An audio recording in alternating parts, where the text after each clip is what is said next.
Welcome to Our Future is Kind, a podcast exploring how we build the future we want to live in, one kind act at a time. I'm your host, Michael Neece, president of Our Future is Kind, and your companion in conversations about kindness, leadership, connection, and courage.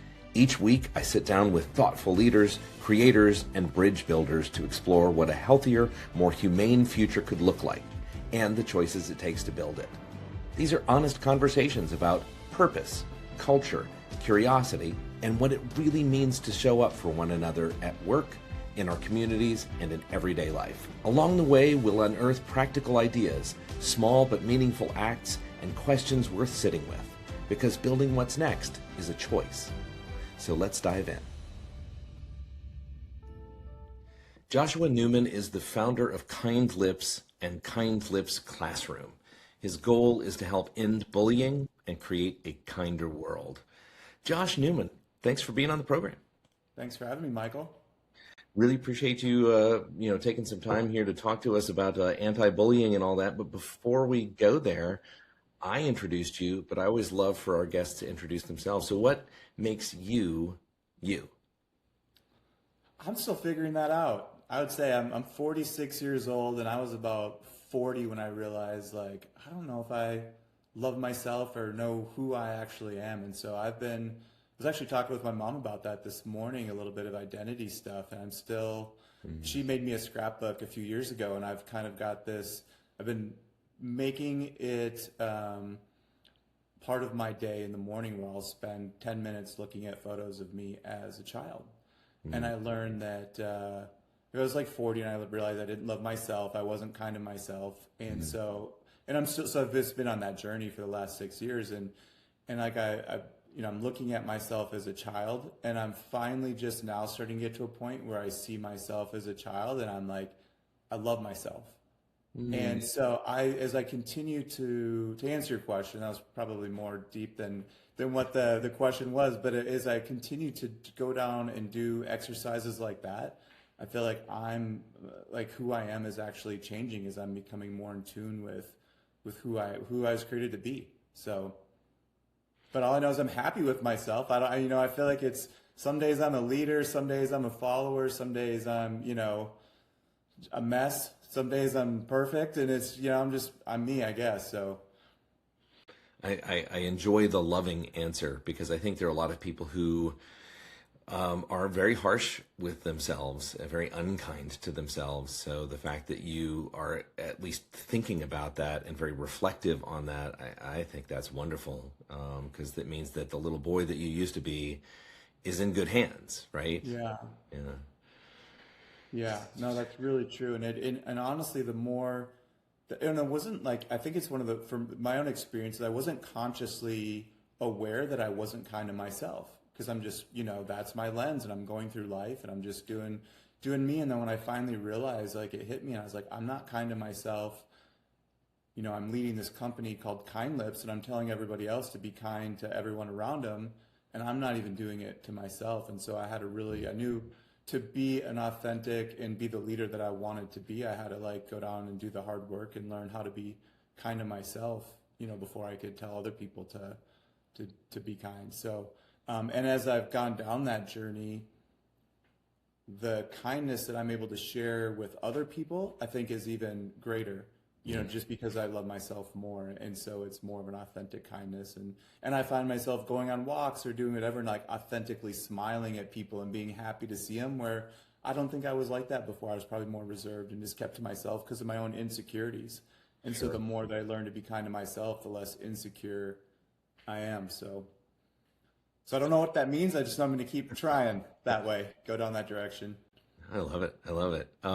So just for everybody in the audience who's listening in, Kind Lips, what is that? Is this something you've always done? If not, then how did you come upon it? Yeah, so Kind Lips, it's a lip balm company is how it started. I would say it's more of a kindness company that uses lip balm as a vehicle. Never thought I would start a lip balm company. Wasn't on my radar going to school. I went to university to be a special education teacher. And started student teaching, and I was like, I don't think I want to be in the school systems. I don't want to hear bells. I don't want to deal with parents and all that stuff. And so got into another career and fell in love with it for 12 years and until I wasn't in love with it anymore. And it was like the 13th year, I was like, man, I'm not happy. And it was kind of, from a worldly perspective, it was bad timing because I was making more money than I ever thought I would make and had more time and was traveling the world. And so by a worldly standard, I kind of had it made, but I wasn't fulfilled. And I was sitting on my couch one day and I was like, man, I need to figure out what I want to do with my life. I want to have purpose, and looked down at my hand and I was twirling a lip balm and I was like, I was always like lip balm. Like, this can't be rocket science to make one that works. And came up with an idea. And that same afternoon, my mom gave me a call and I was talking with her about some family stuff. Told her I wanted to start a lip balm company. She kind of did oh, you'll be great at whatever you're going to do. Like, I got to go. She didn't want to hear some harebrained idea. And so the reason I shared is the next morning, she called me at 6 a.m. She said she had the most vivid dream that she'd ever had in her life. And in the dream, I was young, got in a fight with my sister, said some mean things to her. And for my punishment, I had to write the law of kindness is on my lips 50 times. And she said every time I wrote that sentence out, the word kind and lips came off the page. And I was like, that's a really cool dream. I don't know why you had to call me at 6 a.m., And she goes, I think if you're going to start a lip balm company, you're supposed to call it Kind Lips. And I was like, you're right. Like, lip balm goes on your lips, your words pass back through. It's a reminder to speak kind words. And so it was really fun to have my mom have such a significant dream like that and then to share it with me like the next day. And I was like, this is what I'm supposed to do with my life.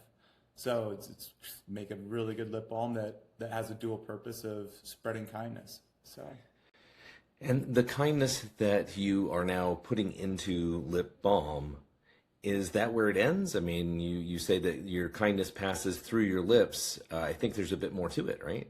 There's a little bit more, yeah. Well, just, similar to my own personal life, I feel like Kind Lips is a reflection of my journey, in a way where it's like it's just always evolving, and I'm looking and getting feedback from people that are using it and trying to make it better, to make it serve more communities or make it more impactful. And it was like, so the initial part of Kind Lips is our mission was to end bullying. We're donating 20% of our profits to anti-bullying organizations.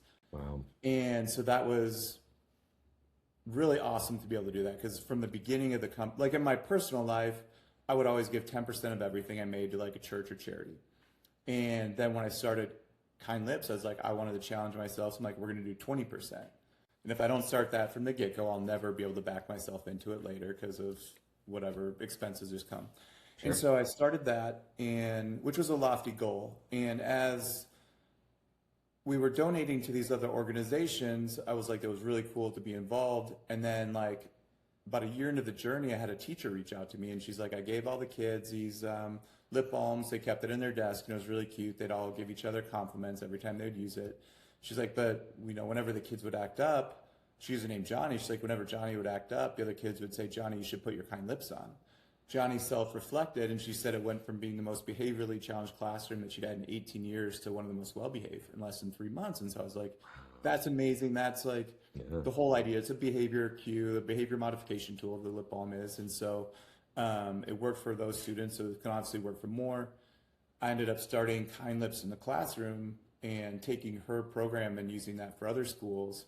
And as that continued to develop, I started taking the 20% that we were giving to the other organizations and started directing that to Kind Lips in the classroom, turned it into a 501c3. And so 100% of what we give to Kind Lips in the classroom goes back into the schools. And so that was really fun, just because, we already have the building and the infrastructure set up, so we don't have to have any other expenses. They're all paid by Kind Lips. And so we can do a lot of good with Kind Lips in the classroom. And so we're using the tools in the school system, or the tubes in the school system, along with some videos and other curriculum to really help kids hopefully be aware of the words that are coming out of their mouth and how they're treating themselves. And it's actually, when it first started, the school program was about kids speaking kind words to other kids. And then after I had that transformation, or started going on my personal journey about being kind to myself, I've transitioned a lot of the curriculum. So I'd say it's about 60% teaching kids like identity and self-love and learning to be kind to themselves. And the other 40% is like being kind to your teachers and classmates. And so for me personally, I don't want kids to wait till they're 40 to have to maybe figure out that they don't love themselves. And yeah. Yeah, prevent that. Yeah. Yeah. Yeah. What, how many schools is this in at this point? Or do you know, do you keep track of that? Or? Yeah, no, I'm a visionary style, so I always like, in broad strokes, I keep track of it. So we've been in over 3,000 classrooms and growing. And so it's been really fun. And to be honest, I've never advertised it. I've been really slow with the program. So I wanted to get feedback and make sure that it's really dialed in before we start. And so it's finally at a point now where I think it's extremely dialed in and impactful. And doesn't mean it won't grow and evolve, but it's ready to go. And so we did quite a few schools this year. And then I think starting fall of next school year is probably going to be a big year. So.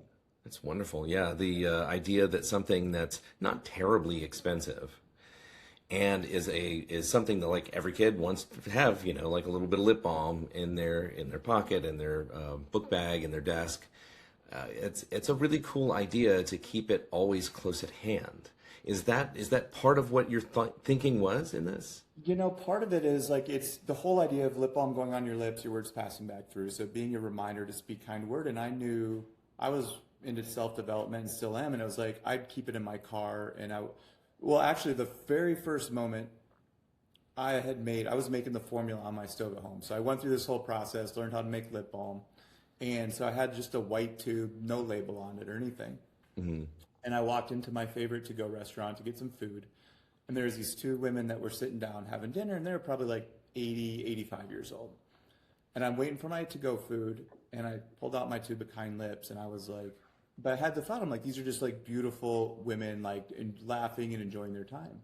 And I was so insecure, I would never go up and tell anybody like that thought, even though it's a really good thought to share that. And I put my Kind Lips on, and I was like, I need to go tell them like that they're beautiful and just that I loved seeing them having fun. And so I kind of walked by, then I turned around and went and, you know, gave them the compliment, and then just probably started sweating and left as fast as I could. But it challenged me to like go out of my way to speak some kind words. And so that's the idea of it, what the tube stands for, being in the school systems. I hope that it is just a physical reminder. And there's a lot of science on actually using a physical tool along with learning stuff at the same time, where it really helps to create new neural pathways and kind behaviors. And, you know, the brain forms, I think they say like 90% by the time you're 8, 9 years old. And so if we can get in front of kids at those young ages and we can help that association with touching your lips or using lip balm and speaking kind words, you know, and have it really ingrained in kids at 8, 9, 10 years old, I think they're going to have a lot happier lives if they're kind to themselves and their friends. So. That's lovely. That's just so lovely. Yeah. I was a classroom teacher of older kids. It was in high school. But I always just remembered anytime we had kids who took the time to, you know, help each other out, you know, oh, you dumped all your books accidentally here, let me help pick those up. Yeah. I mean, everything just got better. It was so much easier to teach them. It's not a matter of compliance. It's more a matter of like sincere wishes of being present and being around these others. And I enjoyed that. I love that. And I think, and honestly, or at least what I've learned in my life is the more that I can help other people, that's actually like, it makes me happier. Yeah. And I think it's such a worldly thing or a common thing where it's like, yeah, if somebody's kind to me, it's like, yeah, everybody wants people to be kind to them. And like, that's such a fleeting moment of happiness where it's like, if you're kind to somebody else, I feel like that's where the real gift comes in. And so, you know, if you're the person who gets to help somebody pick up their books off the floor or open up the door for somebody, or just small acts of stuff like that, it's like, or just say, hey, I like your shoes or your dress. Like that's, you know, that's the fun part, is it gets to really, you know, build up that person that learns how to make kindness a habit. And I have to say thank you for sending me your variety pack here. These are really cool. I love the fact that it says mission to end bullying, and it's just got the idea of, you know, it says directions: remove cap, apply generously, be kind, and smile. And I just love that. It's simple, and it's something that's really memorable. I always joke that I'm not smart enough to come up with anything complicated. So it's like, that's why it works, is because it is so simple. It's just like lip balm goes on your lips, speak some kind words, and, you know, I love it. A little daily reminder. And, You were talking about the high school. I'll tell you I'll make this story quick, but the high school kids, I remember when I was first starting Kind Lips and our school program was coming together, and I was like, I got to get this in front of like second, third, fourth graders, that type of deal. And a lady had reached out to me, and we ended up hopping on the phone and had a conversation. And I'm in Minneapolis, and she was in Michigan, and she's like, I found your product on Facebook or whatever. And she started going on the story telling me that she'd been married for 33 years. And she starts talking about her husband and how he's a truck driver and he's physically and mentally abusive and getting into some really serious stuff. And I was kind of, the first thing is like, wow, this is not what I was expecting, And, but she goes after telling me this story about their interactions and how unhappy she is. She's like, I bought him some Kind Lips. And she's like, in his semi, I put a tube of Kind Lips, and we'd always mail out these little cards that say like each tube's a reminder to speak kind words, and so people know what the intention of it was. She's like, I put one of those cards in his semi along with the tube, and she's like, nothing changed, normal business stuff, and he would text her mean stuff, and still they had some physical altercations. She said the third week of him having that tube of lip balm in his semi, it was the first time that he didn't text her anything negative in that whole week. Wow. So the fourth week, he texted her a compliment. She's like, I hadn't got a compliment from him. She's like, I don't remember in over 30 years getting a compliment. Wow. And she said, like, now it's been like a few months since this happened. She's like, our marriage is better now than it's been ever. And it blew me away because this gentleman was, 59, 60 years old. And the lip balm just sat in his cup holder and didn't judge him. It was there whenever he needed it. And it was consistently, but he knew intuitively it was just a reminder to be kind. And it broke down whatever. So like, because in my mind it's like, you can't teach an old dog new tricks, but it's like, so that's where it's like thinking the high school kids or college or whatever age, or some 59-year-old truck driver that, is stuck in his ways. Like it can really, it's just the idea of what it stands for can be really impactful for people. And it is because it's so simple, I think, is that why it works. Aside of being great lip balm. Right, of course. Yeah, and it feels like you exude kindness. And it's not just that you do, these anti-bullying programs and that you're providing this lip balm that has this amazing message that goes with it. I also know that you are highly involved with Minnesota Kind. Can you talk about that for just a minute, and what's the purpose of that? Yeah, so being in Minneapolis has definitely had its challenges, being in the media here over the last few years, and so I live in this neighborhood called the North Loop, which is, I would say, probably the most trendy neighborhood in Minneapolis, and it's really like, After COVID, nobody would say hi to anybody. Everyone just kind of kept to themselves, and everybody was it was just a really weird environment. And I was traveling. I went and visited with friends in some other cities, and it was like everyone was friendly and nice. And so I came back here, and I was like, man, Minnesota nice has always been like a saying, like how Minnesotans are passive aggressive, and they'll be nice to your face and talk to you about around their back. And I was like, I don't want to be known for that. I don't want Minnesota to be known as nice. We can be better than that. And I'm like, let's be Minnesota kind. And so let's change that stigma of being nice to kind. And so trying to educate a little bit on the difference between nice and kind and what that is. And I started a community program where I have these like sidewalk stickers that say, be kind, say hi, don't just walk by. So those go on the sidewalks, and then like those are some stuff that we ended up using in our school program to get kids to be kind, say hi. And so again, all this stuff is just kind of works together, and it's like I just want to see Minnesota and Minneapolis, especially because I live here, just become more of a community where people like acknowledge each other, just a simple hi. And as I've done that, like I am introverted, and I'm learning to be more extroverted. And as I say hi to more and more people, I've actually, after doing that for a few years now, those people that I said hi to on the sidewalk, going on walks every day with my dog, like now we're friends, and now we have good conversations, and I've gone and had a glass of wine with people and just got to know them, and it just started with a simple hi. So the whole idea of Minnesota Kind is to elevate the idea of Minnesota nice to kind, and just have a better community. Great. Graduating up the spectrum. Trying to. Yeah, that's Baby great. steps, anyways. That's wonderful. And you even have a publication, right? Like a magazine like a periodical that comes out. It's Minnesota Kind, is that right? Or No, not me. no? I'm not much of a writer, Oh, so okay. Okay. Well, I could have sworn I've seen some nice graphics that are celebrating different kinds of people in your community. So I there just didn't might know be. if that. Yeah, that wasn't me, and not yet, anyway. So. Oh, okay. All right. Okay. Well, yeah. So the kindness movement seems to be getting stronger and stronger over time.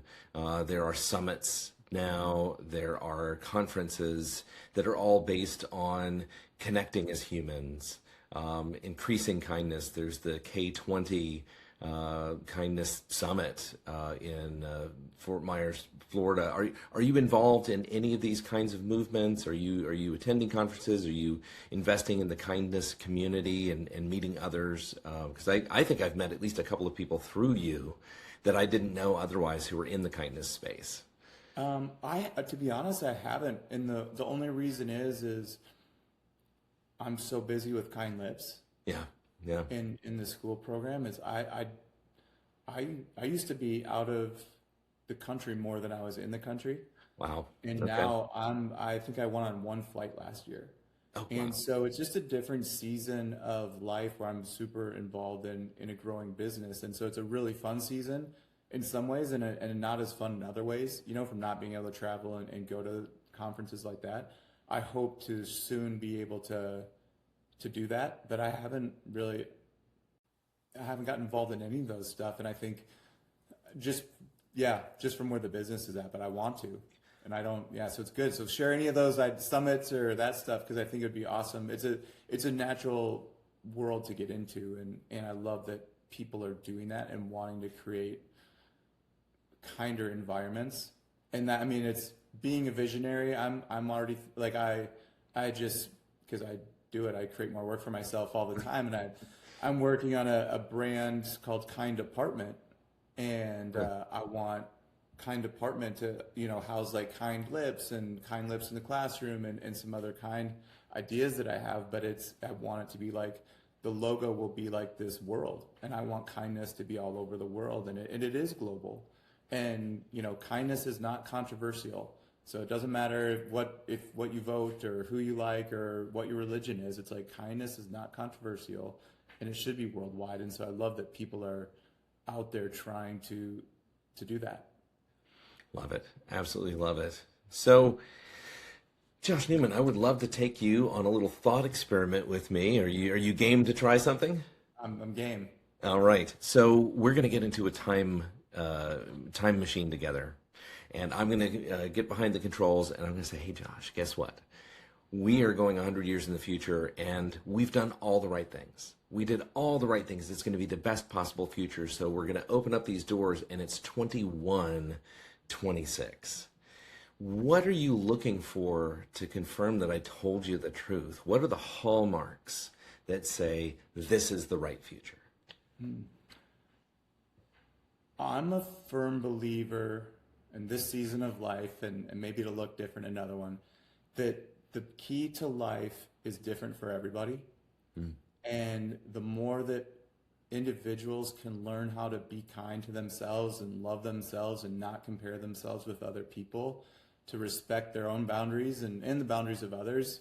But it's like, I think there's so many people that don't know how to love themselves. And if we can teach people how to love themselves, people are going to be comfortable in their own skin. They're not going to be comparing themselves to other people on social media or whatever is around then. And like, people will just be happier, and they'll respect other people for their differences, and they'll love them for their differences as well. And so I think the more that we can teach people to be kind to themselves, it'll be a great world. So in that future, there are a lot of people who are very self-aware and kind to self. Is that what I'm hearing? Yeah. Yeah. Thanks for wrapping that in. Yeah. No, I love that. I love that. So here's the $1,000,000 question. I told you as I was, manipulating those controls, we did all the right things. Josh Newman, what are those right things? Well, I think they're different for everybody. I know for me, it's just being aware that I wasn't kind to myself. And then now that I know that, being able, now that I know what I've gone through, I'm trying to share my journey with kids, going into classrooms and having those conversations and being super vulnerable about about like what I struggled with. And, I don't want life to be so bad that a kid considers, even has a thought of committing suicide, or an adult, and so it's like, that's my motivation. So I think for me, it's continuing to get out there and talk about what I've experienced, being aware of that. So I think the more that humans can get out there, have those conversations, be real, the more that people are going to be knowing that that is a potential pitfall, is to not be kind to themselves, and that comparison idea won't be there. So. Okay, well, let's get to work. Let's roll up our sleeves and start teaching everybody this. Or just build a time machine, and then it'll be a lot easier. So if you can build that time machine, I'm going around with you. That would be pretty cool. Have everybody work really hard, and then we just show up and enjoy it. Yeah. So thinking about that, we wake up every morning, and some days are great. Some days are amazing. Maybe you get to go and visit a classroom. Maybe you get to see the end result of some of the work that you've put out into the world. But not every day is great. And sometimes, the news is bad. You spill coffee on yourself. You're just feeling like, am I even making a difference? Whatever's getting you down, let's think about it. I want to know, what do you do to get yourself re-inspired, to re-energize, to lift yourself back up to that kind space? What do you do? I don't really, I don't know if it's a good or a bad thing, but and I've always been like this. I would say I'm always like, on a scale of 1 to 10, I'm usually like an 8 of like just being in a good mood. And I never go below. If I go below a 7, it's, something really bad happened, but it's only for 30 minutes. But I also never really go above an 8.5. So I don't really get super excited. So that's the downside of it. But I'm usually pretty even, I don't really get depressed. I don't really get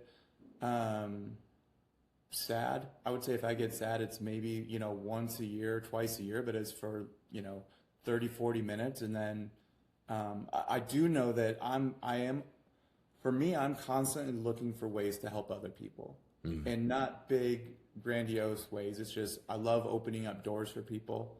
And, when I really started making that a habit, and my mom taught me to do that, or my parents did, but, it's like, I still have continued to do that. And I remember early on, I had some people tell me that they didn't need someone to open up the door for them. And then I, would feel like offended and all this stuff. And then I had to look at myself and be like, well, was I opening up the door for them or for me? And so I've learned to I'm just trying to be the best person that I can do. And my intentions, I think, are good in everything that I do. And so I can sleep well at night, knowing that my intentions are right, knowing that I could still offend somebody. I could say something that I've said today, maybe somebody doesn't like, and it's like, that's okay. I just know I'm trying to do my best to help as many people as I can.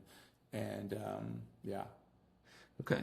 That sounds like it's a great way to live, is to try to lift others up. And maybe that's what is the secret behind that 8, that solid 8. I think that's just where, I know whenever I help anybody, it kind of becomes a little bit of an addiction. It's a dopamine rush. And so whether that's a good habit or bad habit, probably depends on how far you take it. But I think that, even when I'm down, it's like, I know that I'm in control. I'm responsible for my day. No one else is responsible to come in and save my day and make it better. And as soon as I make anything in my life somebody else's responsibility, then I'm not in control of it. And then I'm at I have to wait around for them to do whatever they want to do. And so for me, I've had to learn to just take control of my own happiness and, don't take anything personally and do my best. And yeah. Yeah, no, it's great. And what are the things that you do to keep learning? Because it sounds like you weren't making lip balm, and then suddenly you said, I have to learn this. Like, what do you do? How do you learn? Are you grabbing YouTube videos? Are you reading, different texts? What's the secret to staying fresh? Yeah, I definitely was a kid in high school that I would rather have learned how to skate around the rules and actually do homework. I didn't like learning. I didn't like school. And I always got A's because I could figure out how to beat the system, but I would spend more time doing that than actually learning. And it wasn't until I think YouTube is when I really started when I could watch stuff and see people try and make mistakes and just watch the visual of it, that's when I fell in love with learning. And, my dad was an English teacher, and so I always had to read books, but I did not like reading, and I still don't like reading, but I love watching and learning. I could watch somebody read the book, and I'd be fine with that. I just don't like reading it myself, however that works. And so I think like being old enough now where I can decide what I want to learn has helped. If somebody's like, you got to learn statistics, and I'm like, I don't want to do that. But if I have to learn how to make lip balm or learn how to whatever it is, build websites. I've had to learn a lot of skill sets being an entrepreneur, from, learning sales to learning how to set up all these systems, to being the tech guy to, we're making kind lips in the classroom like a fundraiser. So I'm building out that website now. And so then I have to learn how to design and use Canvas. So all these other little skills, I think, that have been really fun to develop. So for me, my passion is just like, how do I make kind lips and kind lips in the classroom as good as it possibly can be, And so like, I'm just continuing to learn new skills about that, and that keeps me busy. And then when I'm not doing that, I'm just like, I don't want to think about anything. And my favorite part of the day is I've got the best puppy in the world, and I throw his leash on him, and I leave my phone at home, and we go on about a 3 to 4 mile walk, and that's, I just love being able to go out in nature and not have to think, and no one can get a hold of me, and say hi to people and just mind my own business. So Love that. What kind of dog do you have? He's a golden doodle. Oh, that's cute. That's mini. Great. He was supposed to be about 20 pounds, and now he's about 55. So he got a little bigger. I think he hit 20 pounds at about 4 months. So he's, okay. Surprised, but maybe he can pull you along a little extra. That's pretty nice. That's a whole nother. That could be another podcast about his name's Cooper, but the lessons that I've learned from Cooper. And I don't think I knew how to. I don't think I would actually have learned how to love myself if I didn't have to learn how to love a dog or understand that. It's been a really fascinating journey to go through that too. So, well, how long have you and Cooper been friends? 5 years, 5.5 years now. So, 5 years. Came about that same time. So that 2021 year time frame was a pretty pivotal year for me. So sounds like it. I'm glad you had that year. That was good. Me too. I'm glad I'm still here. Yeah. So before we end, I have just a couple of quick other questions. But before we get to those, just what's the advice that you would offer to anybody who's watching or listening in if they want to increase ripples of kindness throughout the world, if they want to be part of making the world better and building a kinder future? I think the best thing to do is figure out who you are. Back to the identity thing. And I think there's so many people that just don't know who they are or what they were created for. And everybody's obviously different. And so it's like almost just sitting down and again, I don't like journaling, but I force myself to journal because it has been so good to me. And it's when I can like take out a pen and paper and just ask myself the question, like, who am I? What do I love? What do I like to do? And then if you can figure out what it is that you like to do, you don't have to necessarily make that your career, but you can learn how to like get involved with that, because when you're doing what you love or what you were created to do, I think you're going to have a ripple effect on everybody else around you, because they're going to feel that passion, they're going to feel that excitement, and you're going to be happy because you're doing what you love, and that love will translate, I think, into making other people happy. Even if you're working in a wood shop building some, a clock or a toy or something like that, I always think of like, if I'm not crafty like that, but someone that sits in a wood shop by himself, makes a wooden toy, sells it at a farmer's market, and some kid gets to play with that, and like that, that's ripples. So I think figuring out what it is that makes you happy and what you love. And so, yeah. I love the focus on self-identity. I do believe deeply that you can't practice kindness if you don't start with you. And if there's any one thing I'm learning from you today, that is a critical part of how you have done it. So very cool. Seems like the foundation, because I tried to do kindness the normal way, being kind to everyone else around me and paying attention, kind to the environment, kind to everything. And when I realized I wasn't kind to myself, it elevated all the other areas of kindness. And I can tell as I continue to be more kind to myself, it's like the kindness that I'm able to share with others is definitely a lot more than it was. So it's beautiful. It's wonderful. So Joshua Newman, if people want to get in touch with you, get some of your wisdom directly, if they want to get involved with Kind Lips in the classroom, or get some of your amazing lip balm, how do they get in your orbit? How do they find you? Yeah, well, kindlips.com, you can learn about Kind Lips there. You can order a product or Amazon. And then if you go to kindlips.com, you can also look at our school program. There's a link for that. So it'll go to the nonprofit. And the nonprofit stuff is all open source. So if there's videos on there for teachers or parents, if they want to do it at home, or you want to see it before you do it, we do. So Kind Lips, subsidizes the cost for Kind Lips in the classroom, where if you buy a tube of lip balm on Kind Lips, it's $4 to $5, depending on how many you buy. Kind Lips in the classroom is $1 a student. So, and that includes the videos and all the curriculum and all the Be Kind, Say Hi stuff and the kindness pledges and everything that goes along with it. So we really want it to be affordable for every school so that every kid can learn to love themselves. So.